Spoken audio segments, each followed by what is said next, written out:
I'm going to talk to you guys about understanding the ROI of investing in people.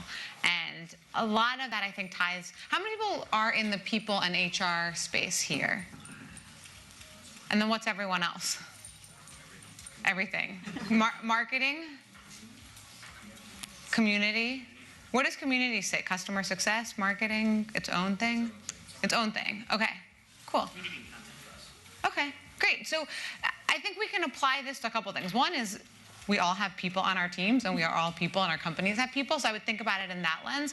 But I think the reason they asked me to come and speak to this audience here, too, is we can think about it with how it applies to our communities as well. So I'll talk about it through the lens of people in an organization, but I think there's lots of ways to apply all this to people as part of your community. So how to understand the ROI of investing in people.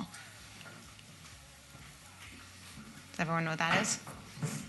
New York Stock Exchange. I used to work there, which if you know me at all, you would think is totally ridiculous. Because in college, I was a hippie with 700 skydives, and then I went to Wall Street and was like one of the people shouting and screaming. But I did do it. And I did it for 2 years. And there was some really great stuff I learned doing it. The main thing I learned was this concept of return on investment.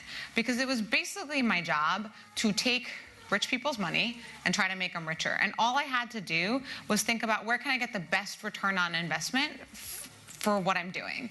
And it was so key to my job that there was actually 2 guys. Has anyone heard of the Black-Scholes model? Mm-hmm. So a couple nods. These 2 guys won a Nobel Prize for creating a formula to price derivatives so that little 23-year-olds like me could make rich people richer. I'm sure they had much better reasons to do it, but that was the application that I used for it. So that was like, ROI was just ingrained in my head. Fast forward to when I took this job. When I took this job, and like just a couple things about my career. So I was doing that. I was an engineer for a little bit. I started my own company and ran that for a few years and sold it to Living Social and ran a few of the business units there. So I've always kind of been in this P&L ROI perspective. And when I took the head of people job at Greenhouse, the first thing I thought was, okay, how do we do ROI? How do I think about the initiatives I want to do and talk to my executive team about it from a, here's the return I can bring to the business? And the first thing I thought is, I have no idea how to calculate ROI of people. It's a lot harder than derivative trading ROIs. And there's a few reasons for that. Oh, so what you see happen is companies do 2 things. You have this fuzzy math, right? You have this very known investment, like I can tell you how much I want to spend on things, but you have this very unknown return. And so when that happens, companies generally do 2 things, or one of 2 things. They copy others. So you saw this a lot with the perks war. I mean, certainly in the HR people community, we talked about it. Do you guys remember the perks war that was happening last year, especially here, right?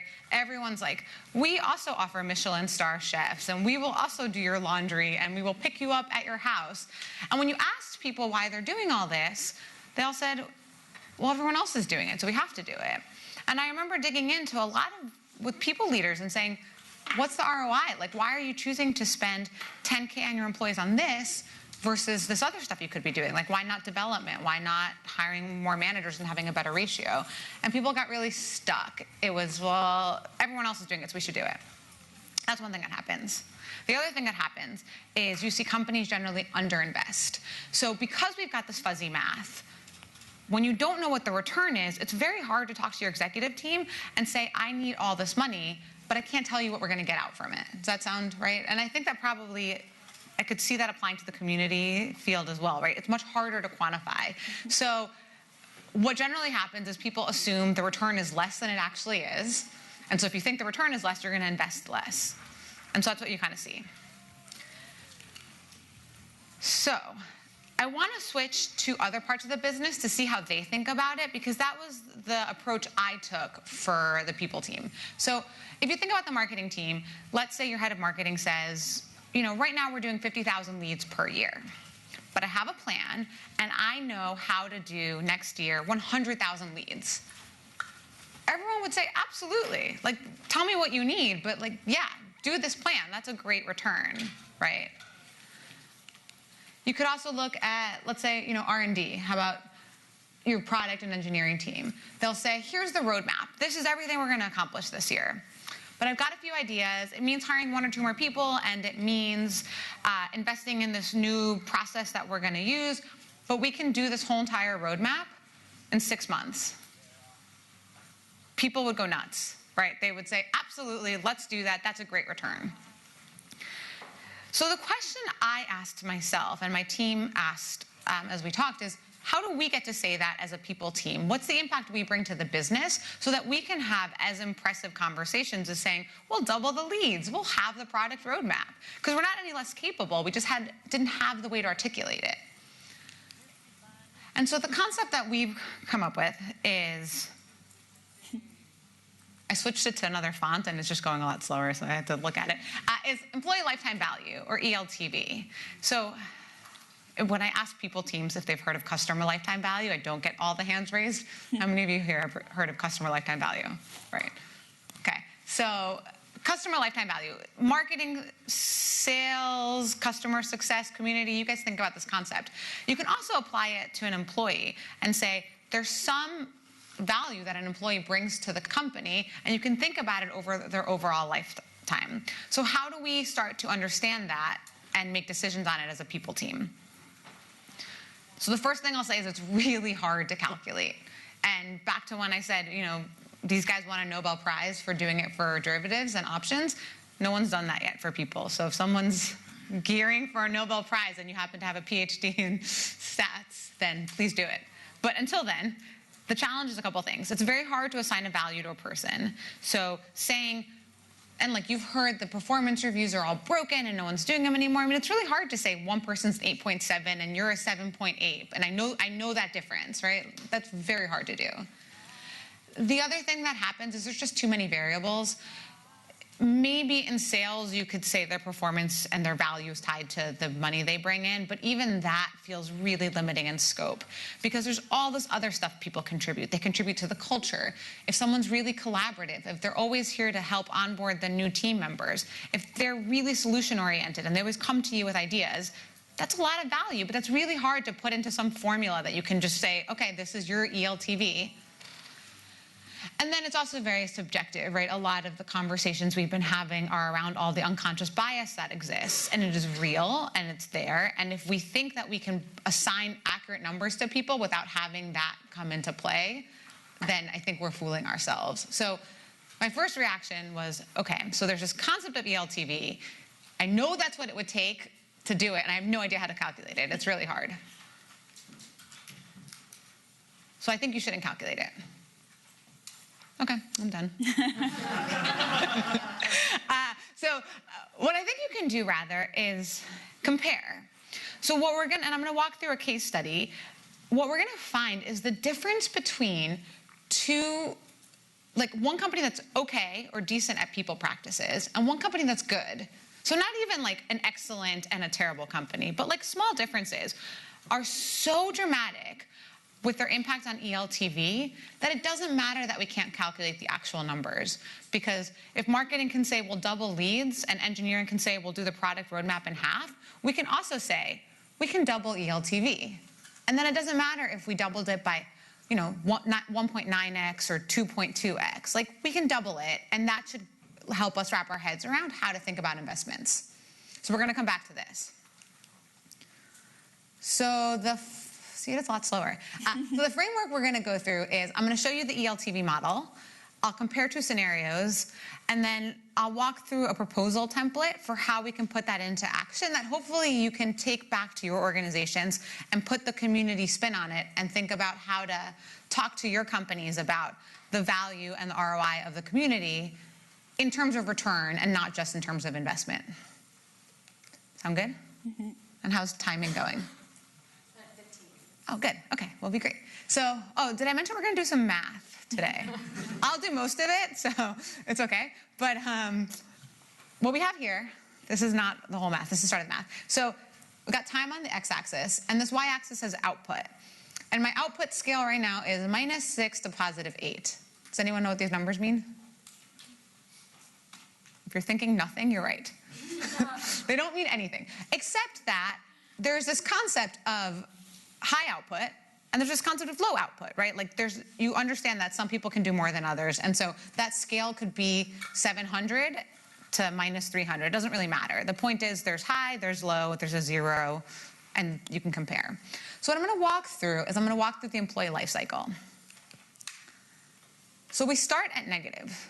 Any ideas why employees start at negative? Why do they have negative output when they first start? You got to ramp them, and there was costs to bring them in. Totally. So we were recruiting them. We were spending interview hours. We actually probably spent dollars to put ads up, and sometimes we had to fly them in. So we actually put stuff in. And one thing I actually talk to my team a lot about is, and we'll kind of walk through this, people get so hung up on the cost, and I'm sure this is probably the same with community. But if you think about the full return, I'm willing to spend more if I'm going to have a much bigger return over time. So I try to tell my team, like, let's focus on the big return, and then we can optimize for the cost later. But what I really want to optimize for is that ratio. So, right, you start negative, and then over time, you go through this ramping period till you get to some point of fully contributing. And I'm going to really simplify this. So what happens next is you probably keep growing, and then at some point, you flatten out. I think the actual employee life cycle is a lot more like this, right? But you get the picture. Then you have your decision to leave. The time I affectionately call when you start to have lots of doctor's appointments over the course of a couple weeks. And then you have your last day. And again, like maybe some people actually are all-stars and keep producing till the very last minute, but I think that's like when you're having your doctor's appointments, you know? So, and any calculus people here? Do you know what the area under the curve is? Huh? The integral, did you say? Sure. He said the integral. Nice. So ELTV, or your employee life cycle, is that volume under the curve. Does that make sense? Like all that positive stuff is your ELTV. Yes? Okay, good. Then I can keep going. So that's your ELTV. And if you think about how to get more ELTV or how to increase this, there's 4 things you can do. Because like we've got 1, 2, 3, 4 points on the curve. So we can increase how quickly they ramp. We can increase how high someone goes. So there's this person I brought in, and they're a 4 on my ELTV random curve. But we could have brought in someone who can come in at a 6, and so they'll get higher. You can increase how high they go over time, so they don't have to plateau, right? They can keep going up over time. And I think quite obviously you can impact how long they stay. And I would imagine this probably falls in with the community too, right? Like I think about it from the employee lens, but I bet the people in your community probably fall into something similar. And what you see here, this extra green bit, that's your return. So if you're able to do these 4 things, you're able to increase the return of the ELTV. And all that is extra. Like if we could do these things, we just got more ELTV, we just improved the lifetime value. So again, in the terms of, I want to oversimplify it, but you can turn these things into some people practices. So ramp is obviously, onboarding. If you're good at onboarding, you can increase how fast they ramp.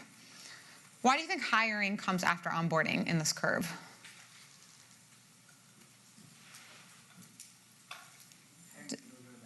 Huh? Basically just hiring people who have more aptitude to succeed. Yeah, so when you hire people who have more aptitude to succeed, they go higher. And like, you don't necessarily know that on day 1, but better people will just naturally go to that higher output curve than someone who's not as good for the job.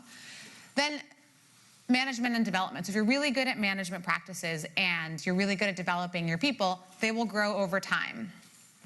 And then you've got management and culture. And again, these things are all quite tied together, but you read, a lot of the studies, LinkedIn just did a study last year. It seemed like over 70% of people left a job either because of a bad manager or a bad work culture.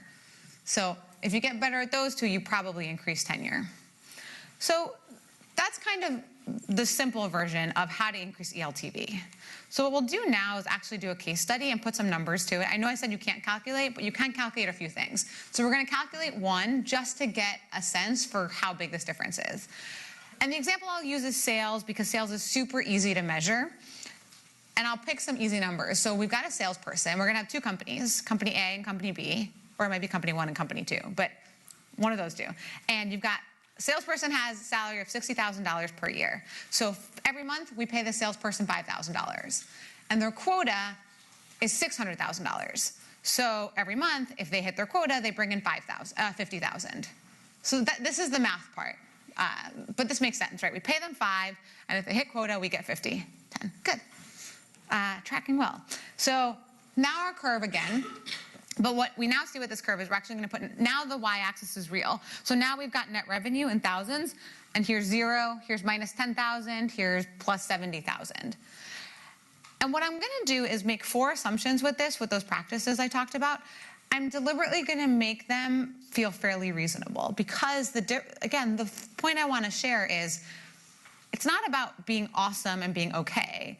It's like being good and being a little bit better makes such a difference that it's really worth investing in being a little bit better. And there's some data to back all this up. I will say my team has spent a lot of time reading through most of the industry studies that have been published. They're not perfect, but this is the most directional data we have. And I think I'm happy to send an email later if you want to see all the backup data for this. But the assumption here is that a better onboarding program can decrease ramp time by 30%. So what we're going to look at is in one case, it's going to take 6 months to hit quota. And in another case, it'll take 4 months. So that feels pretty imaginable, right? If you're good at onboarding, you can probably onboard someone 2 months faster. Yeah? And what we're going to see is month by month, I'm just going to do how much revenue this person's bringing in. So in case 2, they're already there. They're already bringing in their $50,000 quota. And in case 1, 4 months in, they're still ramping. They'll get there, but not in 4 months. They'll get there in 6 months. So now the second assumption we'll make is that you can hire someone who's 20% better. So someone said, hiring, if you hire someone better, they'll just have a higher output. So in case 1, again, this person's good. They're hitting their quota. Like if you're a company and you have a team of salespeople and someone hits their quota 6 months in and they consistently hit it, you're happy. In case 2, we hired someone a little bit better. They're 20% better, so they're bringing in $60,000 per month. So does that feel reasonable? That's not a wild statement to make, right? Like good salespeople can probably do $10,000 more per month. And now you really start to see this difference add up. So this is back to when I said, I tell my recruiting team, don't stress about cost as much, really focus on quality because spend $5,000 more, you'll make it back in 1 month if you hired someone better. So now we have that. So we have 2 more assumptions. So the next one is great management and development practices can improve someone by 20%. So if you picture, in this case 1, this person's still good, they're still going to hit their quota. They go into year 2, they'll keep bringing in their $50,000. In this case 2, they were making 60, but let's say we brought in a sales trainer, and let's say their manager's great and sat in on a bunch of calls and helped coach them, that they got 20% better next year. So they were doing 60, now they're going to do 72 next year. I mean, I watch our sales numbers, and I know that we have some sales reps who don't improve, but the ones that really do, they're definitely doing 20% better in year 2. So now that difference really adds up, right? And then there's one more. So saying a great culture coupled with great management can increase tenure by 1 year. That sounds right? Like I'm not saying one person's going to stay for 7 years and one will stay for 2. We'd say in the good company, someone will stay for 2 years. That feels pretty average these days. And in the company that's a little bit better, they'll stay for 3. Does that feel reasonable? So I'm going to extend this out 3 years. And so what we have here now is that person left after 2 years, doctor's appointments here, they leave. It takes 4 months to backfill them. And then you've got the same kind of ramp up time. And here we are. So this is 1 salesperson, 1 headcount over 3 years. And the assumptions we made were they're 20% better. So they're making, $10K more a month at the beginning. They onboarded 2 months faster. They stayed 1 year longer. And they improved over 20% in their 2nd year and in their 3rd year. When I first did this, I was like sitting on Excel. I didn't have a perspective on what this number should be. I had a thought in my head. I was like, I want it to be above this number because that will make me feel like this really proved a case. But I didn't know what it was going to be. So question, what do you think is the dollar difference in this case between these 2 companies? How much of a difference for the company is it? 150%. So let's put dollars to it. What do you think? Depends on Depends on how much. whatnot, Any guesses on dollars? 200 grand. Any other guesses? $750,000. Is this the Price is Right? Yeah, we'll play Price is Right rules. What's your guess? 201. $1. 750 was the closest, but still really off. Right? I promise you, I wasn't like trying to work backwards. I thought if it got over $300,000 or $400,000, I'd be like, I really proved something. This is one headcount. So now let's say that you have a 10-person sales team or a 50-person sales team. And this is just getting a little bit better. So let's say you're a lot better. The difference is staggering. And I think back to this one I said at the beginning. Oh, and like it's more than 150%, actually 2.5x. And that's the big one, right? Like the 1.3 has a great wow factor, but it's really hard, back to what I said before. Remember I said don't calculate, but compare, right? So it's very hard to put numbers to everyone else, but if you say it's 2.5x difference, well, then I can just take that concept and apply it to any part of the business. I can say, well, look, I don't have the exact numbers, but I know that if we hire 20% better and we onboard 20% faster or 30% faster and we increase tenure by a year, I'm pretty sure that difference is over double. Then we get to tell the same exact story that marketing tells and that engineering tells. So that's the big 2.5x is the number. And would you say 3? 2. Okay. So let me breeze through this part of it. And if you're interested, I wrote an article on it. I'm happy to send all this stuff over. So I will be very respectful of time and just breeze through this. But the idea is, how do you take this theoretical thing and apply it to organizations? And specifically, how do you talk to the executive team about getting investment for your initiatives in the context of ROI and ELTV or customer lifetime value?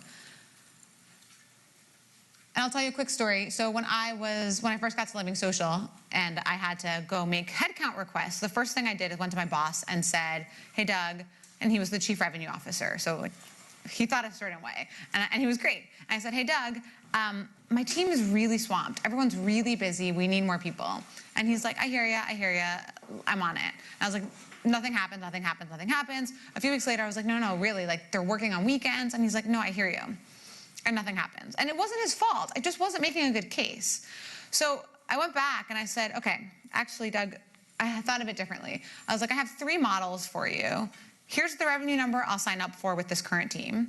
Here's the revenue number I'll sign up for with 3 more people. And here's the revenue number I'll sign up with 7 more people. And what do you think happens? I get my 7 people like 3 days later. And I learned a lot in that moment. I learned that it's not about asking for investment. It's about articulating the return. And then from there, you can get, like, everyone wants to make the investment because the return is so powerful and so compelling. So the way you would frame it is through this ELTV concept. So from an ELTV perspective, like, let's say I want to talk about the impact of a great culture, is I think we can extend the employee lifetime value. Or you want to talk about the impact of a great community, we can increase how long these customers are going to be part of our business because they're so engaged with the community. And I'll just show you the template. I won't go through all of it, but there's 4 pieces to it. There's situation analysis, which is what's the current state of things, paint the problem, propose a solution, like what am I going to do to combat this or leverage this opportunity. Then you talk about the return on investment. Then you say, here's the impact and here's what I need. So most proposals, like how I asked for headcount, was like, I need this, which is not very compelling. It's actually the opposite of it, because when you're trying to manage a business, the last thing you want to do is just give away resources. But when you frame it all and like, here's this big opportunity and here's what we could do and here's the impact we'll have, oh, and here's what it costs. It feels a little sneaky, but that's actually how people want to understand it, because as a derivatives trader, I had lots of opportunities and I had to pick which ones were going to be the best ROI. And as an executive on a business, you have lots of places you can invest and you have to pick, where am I going to get the best return? So explaining it like this is actually how people need to hear it to make decisions. And the last piece is being really upfront about obstacles, challenges, and open questions. So none of these are perfect, and I think it gives you a ton of credibility, and it really brings buy-in and helps everyone come along if you're clear about those. So that's on a high level. There's a lot more. I'm just going to breeze through these. I'm not even going to do it. I'll just click through so that we can do the next one. But that's an example of one. And again, I will send it if you guys are interested in seeing more. That's the summary. And takeaways. All right. Thank you all so much.